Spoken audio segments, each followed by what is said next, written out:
দর্শক, প্রথম ধাপের নির্বাচনে রাজশাহীর ৯টি উপজেলার মধ্যে ২টি উপজেলা তানোর এবং গোদাগাড়ী উপজেলার নির্বাচন অনুষ্ঠিত হচ্ছে। আমরা এখন যেখানে দাঁড়িয়ে আছি তানোর উপজেলার চোরখোর প্রাথমিক বিদ্যালয়ে। আপনারা দেখতে পাচ্ছেন যে এখানে ভোটাররা লাইন ধরে ভোট দিচ্ছে।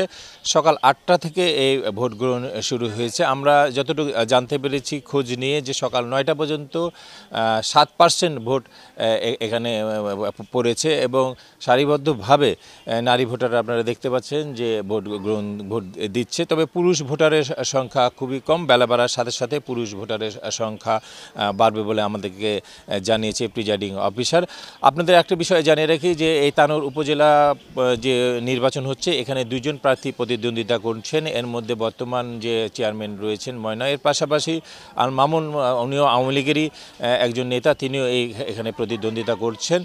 আরেকটা বিষয় আপনাদের জানিয়ে রাখি যে এইখানে যে ভোট কেন্দ্রগুলো রয়েছে তার মধ্যে ৬১টি ভোট কেন্দ্র অধিক গুরুত্বপূর্ণ বা ঝুঁকিপূর্ণ হিসেবে চিহ্নিত করা হয়েছে। এসব চিহ্নিত ঝুঁকিপূর্ণ কেন্দ্রগুলোতে বাড়তি নিরাপত্তা সহ সব ধরনের পর্যাপ্ত নিরাপত্তার কথা আমাদেরকে জানিয়েছে জেলা পুলিশের মুখপাত্র।